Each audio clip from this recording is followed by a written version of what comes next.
Hiring managers are deciding if they want to hire you less than 5 minutes into your interview. The tell me about yourself question is, in my opinion, the single most important question you will be asked in your interview. And everybody makes the same mistakes. Everybody goes into that question and goes, well, when I was a child, I really liked numbers, so I studied math and became an accountant, right? We give like a villain origin story of who we were, and then we walk through every single piece of work experience that we've ever had that we think might be relevant to this job. And the issue with this is, one, we're giving information overload and none of it is relevant. And two, we're not setting ourselves apart from the other candidates who are going to be brought in to interview for the same position. Odds are everybody who's being interviewed has roughly the same years of experience, technical acumen, industry experience. So when they ask you to tell them about you, they're trying to A, confirm that your technical experience is there, and B, figure out what sets you apart from everybody else that they want to interview. And this is where a lot of people get upset that they're like, oh, well, they just didn't like me. We didn't have the right chemistry. I hear that all the time in interviews. And this is true. But the best way to set yourself up for good chemistry is to start your small talk off well, and then to have a really good, really solid answer to tell me about yourself. So how are we going to do that? We're going to lead with our personal brand first and our work experience second. Corporate life is a game, but no one hands you the rule book. Here on Secrets of the Career Game, we break down the unspoken norms and behind-the-scenes dynamics shaping your career today. I'm Kendall Berg, that career coach, and I guide professionals to grow, advance, and lead with clarity. Each week, we explore the tools, habits, and conversations that build confidence, presence, and long-term momentum. Hiring managers are deciding if they want to hire you less than 5 minutes into your interview. And unfortunately for you, you're blowing it. I'm Kendall, that career coach, and I help people get promoted and progress their careers without burning out. Today, we are continuing our series on communication, talking about how to communicate your brand in an interview to a hiring manager. Studies have shown that the hiring managers are deciding who they want to hire really within the first 4 to 5 minutes of any conversation. And this means that if you're wasting the precious time at the beginning of your interview getting comfortable, warming up, odds are you're going to miss the mark and you're going to not get the job. So we're going to talk about how to do the two most important things within your interview. The first is the small talk at the start of the call, and the second is answering the tell me about yourself question that we all get. So when it comes to starting off the call, most interviews are going to start with 2 to 3 minutes of small talk. Hey, how are you? How are things on your side? How are the holidays? You're going to talk a little bit about how the interview is going to flow before they jump into asking you questions. During that time, it is important that you be authentic and you be present. If they say, hey, how's your day going so far? Don't say, it's good, yours, and keep it super short and be super awkward with it. Instead, you want to give them a little bit of information. Oh, it's been really busy. This is typically a busy season within the finance department. So we're handling a lot of requests from these different departments that we interact with. But proud to say I've been able to make all of my meetings today and even had time to grab coffee before this interview. How's your day so far? This is interesting. This is engaging. This tells them a little bit about what you do and what your priorities are, which is coffee, okay? You want to give them a little bit about yourself in that. Now, this doesn't mean you have some pre-scheduled answer. It doesn't mean that you're super rehearsed. It just means that you want to offer more than a good, how are you? All right? You also want to be prepared to answer, how did you find this job? How did you get connected with us? If you had a referral, who referred you? What's your relationship? Be prepared to kind of expound on those questions as well, as sometimes they get asked before the tell me about yourself question.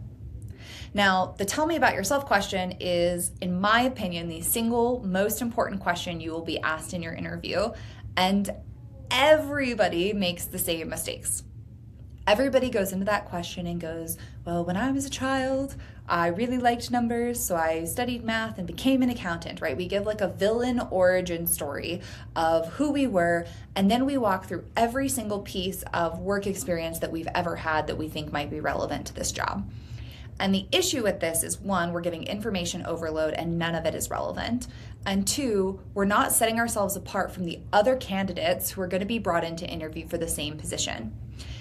If you think about what an interview actually is, if you've made it to the interview stage, odds are they already know you have the technical skills. Unless you're interviewing for a very, very niche technical job, think data scientist, think electrical engineer, think chemical engineer. Odds are everybody who's being interviewed has roughly the same years of experience, technical acumen, industry experience, right? So when they ask you to tell them about you, they're trying to A, confirm that your technical experience is there, and B, figure out what sets you apart from everybody else that they want to interview. And this is where a lot of people get upset that they're like, oh, well, they just didn't like me. We didn't have the right chemistry. I hear that all the time in interviews. And I had an executive once tell me that at some point in leadership, it becomes about chemistry more than capability. And this is true. But the best way to set yourself up for good chemistry is to start your small talk off well, and then to have a really good, really solid answer to tell me about yourself. So how are we going to do that? We're going to lead with our personal brand first and our work experience second. So if you think of how a resume works, at the top, there's usually some type of executive summary, there's a title, there's let's say the most important information about us and who we are at the very tippy top. And then we go into work experience, starting with the most recent first, and then the amount of description per job decreases as you get further and further in the resume. If you have a good resume, all right? That could be a separate video, all right? But that's how it's structured. So when you go into these questions, that executive summary at the top is basically your personal brand. You should already have a personal brand statement. If you don't, I've talked about this in a lot of other videos, but you want it to be no more than 2 sentences, and you want it to be key on what you are exceptionally good at and what sets you apart. Examples for me over the course of my career have included things like I'm a translator. I may speak to 10 different people and say 10 different things, but each of them heard the same thing, and that's what's important in working. Or it could be something like I'm the person you put in the black hole who brings organization to chaos. What is it that you are uniquely good at? Are you a super fast learner? Are you a great communicator? Are you able to articulate things well? Are you strategic? Don't focus on the technical. Don't say I'm a really great mechanical engineer. That's not your brand. That's what you do. That's not your brand. Your brand is what unique value you bring to that role. All right, so we're going to lead with the brand. And then as you go through your work experience, you're going to highlight your brand in a way that makes sense. And then once you get more than 2 roles back, you're going to wrap it up and say, happy to give you more details if you need them. So here's what that sounds like tactically. So I may walk into an interview and they say, Kendall, tell me about yourself. And I say, thank you so much for asking.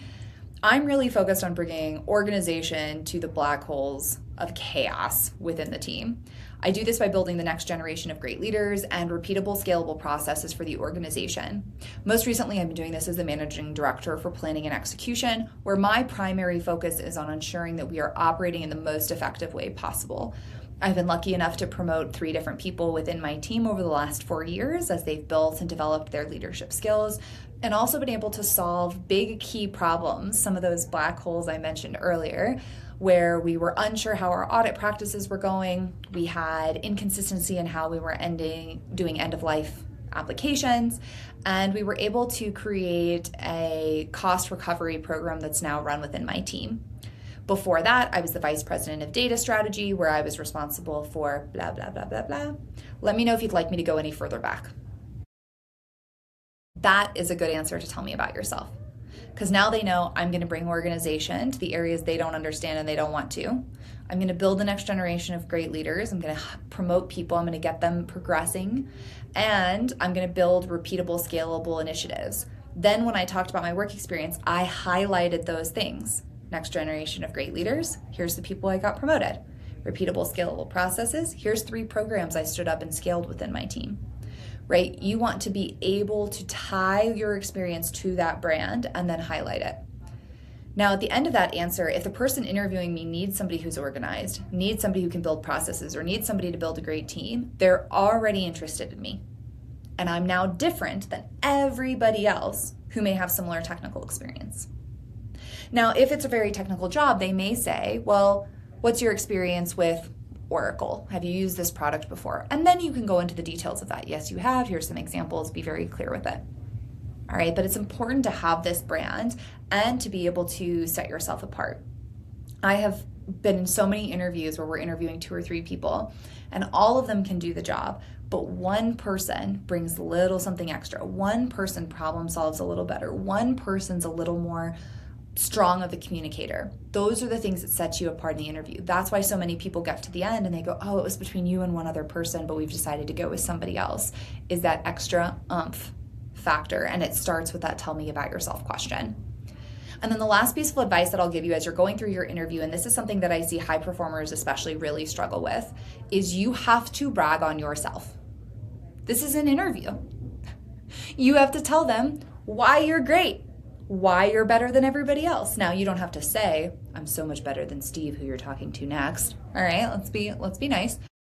But you can say, hey, I'm exceptional at this skill, or this is something that I found really allows me to be successful in my recent roles, or this is something that I've heard said about me in the past, or hey, in this situation, here's what I specifically did, and here's the impact that I was able to drive. You have to brag on yourself. I hear all the time people answer questions, situational especially. Tell me about a project you've led. Tell me about a time you collaborated with a large group. And they talk about all this context of what was going on, all these things that needed to happen, but they never say what they themselves did. Talk about you, talk about yourself, brag on the accomplishments that you've brought. Don't be salesy, but be confident. Hopefully you guys found this helpful. If you did, make sure that you are subscribed and that you give us 5 stars. Otherwise, check back in next week for some more great advice.